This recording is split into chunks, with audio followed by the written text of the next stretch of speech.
Hello students, ये क्या होता है जब इस टाइप की करीब 7 से 8 नंबर की रिएक्शंस हर साल प्रत्येक वर्ष पूछी जाती है। जैसा कि यहाँ लिखा हुआ है कि क्या होता है जब सोडियम धातु जल से अभिक्रिया करती है। अभिक्रिया का संतुलित रासायनिक समीकरण लिखिए। तो हम जानते हैं सोडियम बहुत ही क्रियाशील धातु है और जल से अभिक्रिया करके सोडियम हाइड्रोक्साइड तथा हाइड्रोजन गैस बनाती है। वैसे भी ये सोडियम जल के साथ एक विस्फोटक भी बनाता है,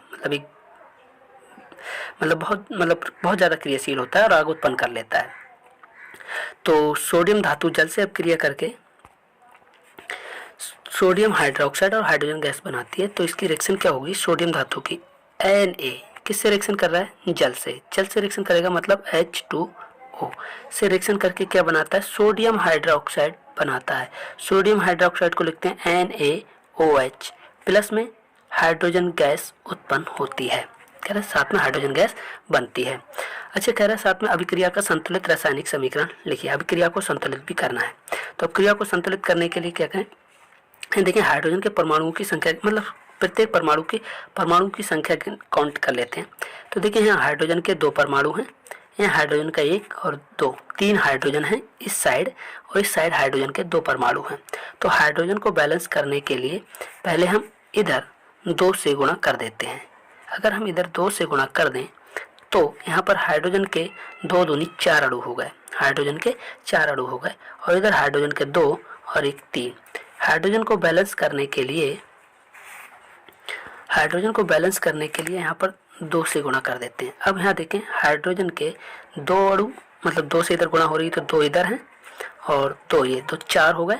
और यहाँ पर ऑक्सीजन का देखें, हाइड्रोजन बैलेंस है, ऑक्सीजन का देखें, ऑक्सीजन के 2 अणु हैं, ऑक्सीजन इधर भी बैलेंस हो गया है। यहाँ देखिए, सोडियम रह गया, सोडियम के यहाँ पर 2 परमाणु हैं, इधर सोडियम का 1 है। सोडियम को बैलेंस करने के लिए इधर 2 से गुणा कर देंगे। अब ये इक्वेशन हमारी संतुलित है, इक्वेशन हमारी क्या है? संतुलित है। आई होप आपको समझ में आया होगा। यदि आपका कोई क्वेश्चन हो तो आप हमें कमेंट बॉक्स में कमेंट करके बता सकते हैं। नेक्स्ट है हमारा, अगली क्वेश्चन से हमारी, लेड नाइट्रेट को गर्म करते हैं। कह रहा है लेड नाइट्रेट को गर्म करते हैं तो क्या होता है? केवल रासायनिक समीकरण दीजिए या रासायनिक समीकरण को संतुलित कीजिए। जब लेड नाइट्रेट को गर्म करते हैं, गर्म करने पर लेड नाइट्रेट को गर्म करने पर लेड ऑक्साइड तथा नाइट्रोजन डाइऑक्साइड प्लस ऑक्सीजन बनता है। लेड नाइट्रेट ऑक्साइड को, तो सबसे पहले लेड नाइट्रेट का जो सूत्र होता है, लेड नाइट्रेट का सूत्र होता है PbNO3 का होल ट्वाइस को गर्म करने पर, ये गर्म करने का सिंबल होता है, को गर्म करने पर ये lead oxide PbO plus nitrogen dioxide NO2 plus में ऑक्सीजन गैस बनती है। अगर हम इसको अब संतुलित करें, देखें तो इसको बैलेंस करने के लिए सबसे पहले क्या करेंगे, यहाँ पर देखें ये अणु, ऑक्सीजन के अणु गिन लेते हैं पहले। ऑक्सीजन कितने परमाणु, तो ये ऑक्सीजन के यहाँ पर 2 से गुणा हो रही है, 3 दूनी 6, ये 3 दूनी 6 की इसकी गुणा हो रही है।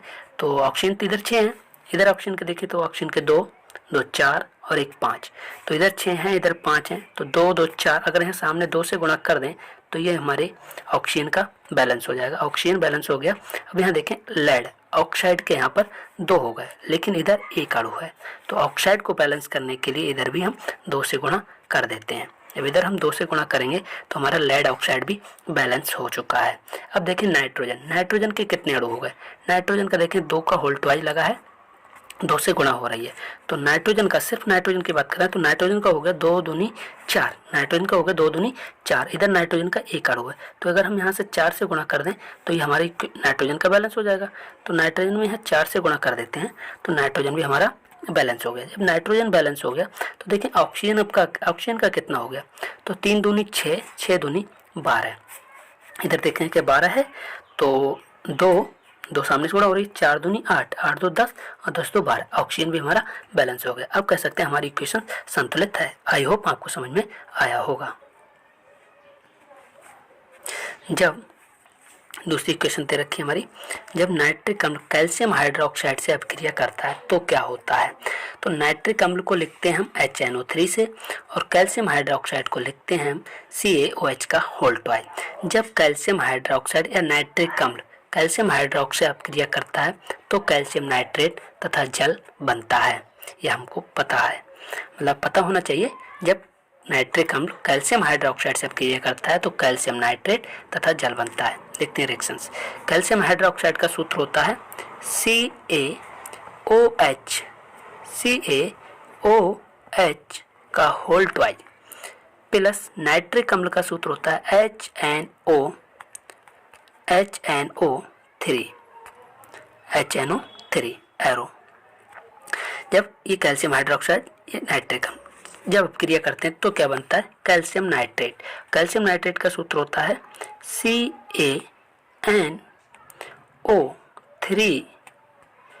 CaNO3 का होल ट्वाइस प्लस साथ में जल बनता है। आई होप आपको समझ में आ रहा होगा। इसको बैलेंस करेंगे तो बैलेंस करने के लिए अब यदि इस इक्वेशन को संतुलित करें तो सबसे पहले नाइट्रोजन को देखेंगे। नाइट्रोजन के कितने अणु हैं, होल ट्वाइस लगाए तो नाइट्रोजन के 2 परमाणु हैं। होल ट्वाइस लगाए तो नाइट्रोजन के 2 परमाणु हैं। तो इधर नाइट्रोजन के 2 हैं, इधर नाइट्रोजन के 2 हैं और इधर नाइट्रोजन का 1 है। यहाँ पर तो नाइट्रोजन को बैलेंस करने के लिए यहाँ पर सामने 2 से गुणा कर देंगे।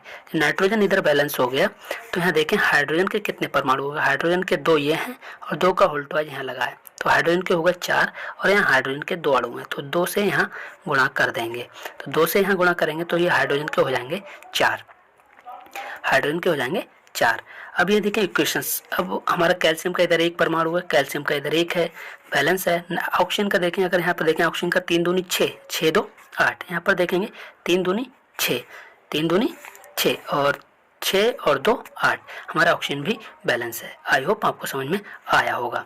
नेक्स्ट रिएक्शन है हमारी, सोडियम सल्फेट विलयन को बेरियम क्लोराइड में मिलाया जाता है। सोडियम सल्फेट का सूत्र होता है Na2SO4। सोडियम सल्फेट का सूत्र होता है Na2SO4 और बेरियम क्लोराइड का सूत्र होता है BaCl2। जब सोडियम सल्फेट बेरियम क्लोराइड से अभिक्रिया करता है तो सोडियम क्लोराइड तथा बेरियम सल्फेट का सफ़ेद अपक्षेप बनाता है। इसकी रिएक्शन देखेंगे।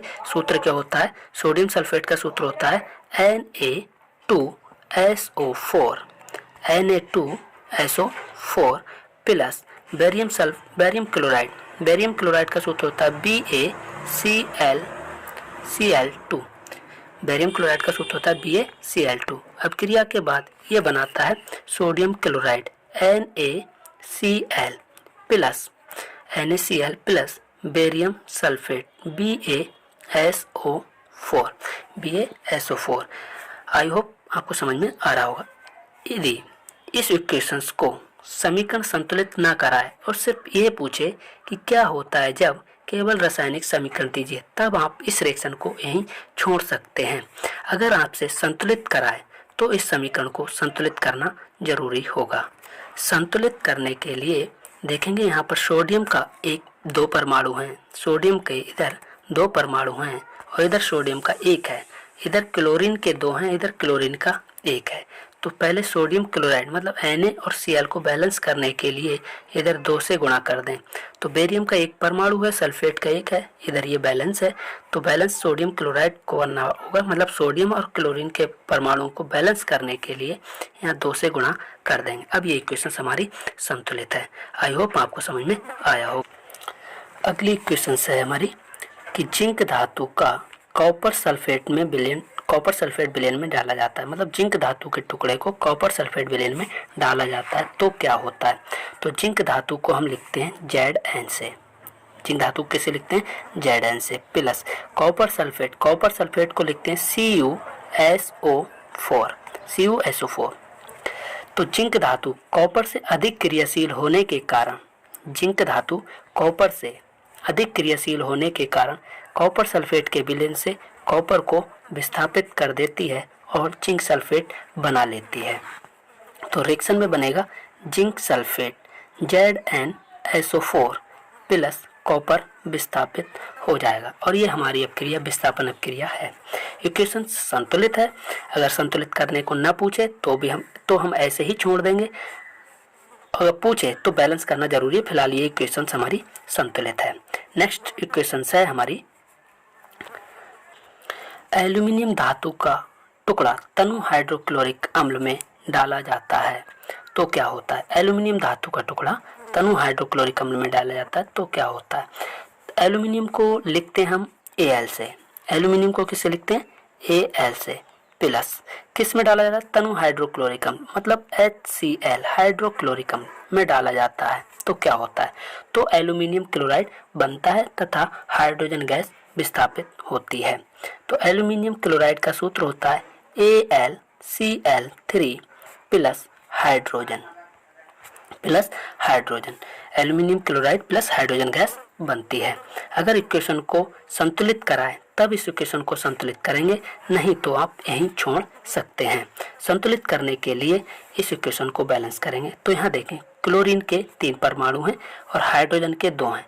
तो क्लोरीन और हाइड्रोजन को बैलेंस करने के लिए यहाँ 3 दूनी 6, इन 2 की गुणा करेंगे, मीन्स कि यहाँ पर 6 से गुणा करनी पड़ेगी। इस हाइड्रोक्लोरिक अम्ल में 6 से गुणा करनी पड़ेगी। अगर हम 3 से गुणा करते हैं तो क्लोरीन तो बैलेंस हो जाएगा लेकिन हाइड्रोजन बैलेंस नहीं होगा। अगर हम यहाँ हाइड्रोजन को बैलेंस करने के लिए 2 से गुणा करेंगे तो हाइड्रोजन बैलेंस हो जाएगा लेकिन क्लोरीन बैलेंस नहीं होगा। इसलिए हम 3 दूनी 6 इन दोनों का मल्टीप्लिकेशन से यहाँ पर गुणा करेंगे और हमारा हाइड्रोजन और क्लोरीन दोनों ही बैलेंस हो जाएंगे। तो बैलेंस करने के लिए यहाँ 6 से मल्टीप्लाई कर देंगे।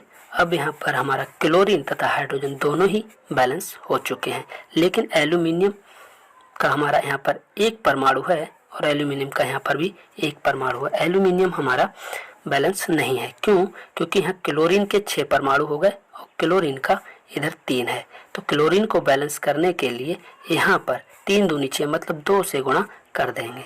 तो 2 से यहाँ गुणा कर देंगे तो यहाँ एल्यूमिनियम के अब 2 परमाणु हो गए और यहाँ एल्यूमिनियम का 1 है। तो एल्यूमिनियम को बैलेंस करने के लिए यहाँ पर भी 2 से गुणा कर देंगे। तो यहाँ पर 2 से गुणा कर देते हैं। अब ये इक्वेशन हमारी संतुलित हो चुकी है। आई होप आपको समझ में आया होगा। नेक्स्ट इक्वेशन से हमारी सिल्वर धातु का कॉपर सल्फेट विलयन में टुकड़ा डाला जाता है या सिल्वर धातु का टुकड़ा कॉपर सल्फेट विलयन में डाला जाता है तो क्या होता है। कह रहा है यदि अपक्रिया संपन्न होती हो तो संतुलित रासायनिक अपक्रिया लिखिए। संतुलित रासायनिक अपक्रिया पूछे तो समीकरण को संतुलित करना है, नहीं पूछता है तो आप वैसे ही लिख सकते हैं कि क्या प्रोडक्ट बन रहा है। तो सिल्वर की बात कर रहा है। सिल्वर धातु को हम लिखते हैं, सिल्वर धातु को लिखते हैं Ag से। सिल्वर को किससे लिखते हैं, Ag से। किससे कर रहा है, कॉपर सल्फेट के विलयन में, कॉपर सल्फेट के विलयन से। कॉपर सल्फेट का सूत्र होता है CuSO4। ये रिएक्शन के बाद क्या बनाएगा, तो देखिए सिल्वर जो है कॉपर से कम क्रियाशील है। सिल्वर कॉपर से कम क्रियाशील है, तो कम क्रियाशील धातु अधिक क्रियाशील धातु के विलयन से उस धातु को विस्थापित नहीं कर सकती। तो यहाँ सिल्वर कॉपर को विस्थापित नहीं कर सकता, अतः कोई अभिक्रिया नहीं होगी। तो एग्जाम में ऐसे भी पूछ सकता है। तो यहाँ लिखेंगे कोई अभिक्रिया नहीं होगी, लिखेंगे कोई अभिक्रिया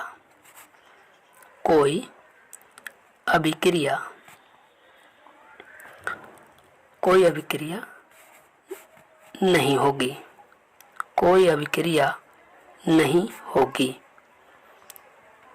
क्यों, क्योंकि सिल्वर कॉपर से कम क्रियाशील है। कम क्रियाशील होने के कारण कॉपर सल्फेट के विलयन में से सिल्वर कॉपर को विस्थापित नहीं कर सकता। आई होप आपको समझ में आया होगा। नेक्स्ट इक्वेशन से हमारी नेक्स्ट इक्वेशन दी है, तनु सल्फ्यूरिक अम्ल दानेदार जिंक के साथ अभिक्रिया करता है।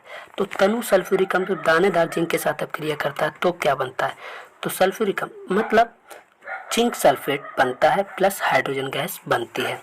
तो इक्वेशन देखेंगे, इक्वेशन होती है हमारी Zn प्लस सल्फ्यूरिक अम्ल को बोलते हैं H2SO4 एरो। तो जिंक सल्फेट क्या करेगा, हाइड्रोजन को विस्थापित कर देगा। हाइड्रोजन कम क्रियाशील है, जिंक अधिक क्रियाशील है, तो ये बना लेगा ZnSO4 प्लस में हाइड्रोजन गैस विस्थापित हो जाएगी। और ये इक्वेशन हमारी संतुलित है। तो इक्वेशन कंप्लीट हो गई। इक्वेशन पूछेगा तो 1 नंबर में एक रिएक्शन पूछी जाती है और टोटल पेपर में कम से कम 7 से 8 रिएक्शंस प्रत्येक वर्ष पूछी जाती हैं। आई होप आपको समझ में आया होगा। अगर आपका कोई क्वेश्चन हो तो आप हमें कमेंट बॉक्स में कमेंट करके पूछ सकते हैं।